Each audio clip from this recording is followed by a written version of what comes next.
Akibat hujan deras disertai angin kencang Sabtu lalu, 14 venue olahraga di Komplek Jakabaring Sport City mengalami kerusakan.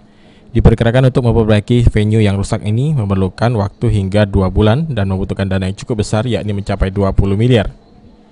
Untuk membahas perbaikan venue di Komplek JSC ini, Gubernur Sumsel Herman Deru Senin malam akan mengundang sejumlah BUMN dan pihak terkait lainnya.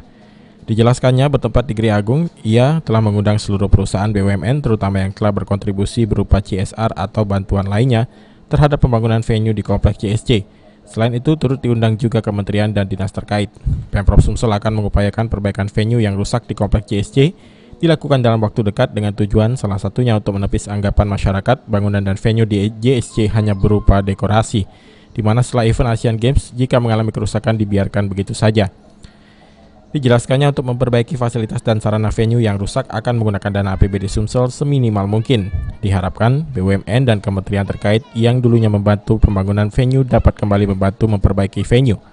Herman Deru menargetkan sebelum pergantian tahun seluruh venue dan fasilitasnya yang rusak dapat kembali seperti semula. Bahkan nantinya seluruh venue dan bangunan di Kompleks JSC akan diasuransikan.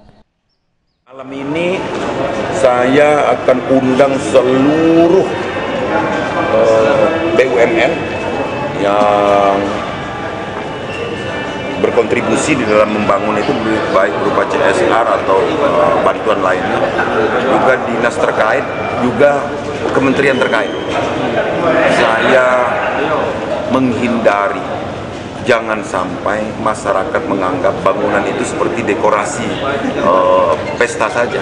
Sudah pesta menjadi rusak-rusak lah. Nah, saya takut masyarakat beranggapan demikian, maka segera harus kita atasi.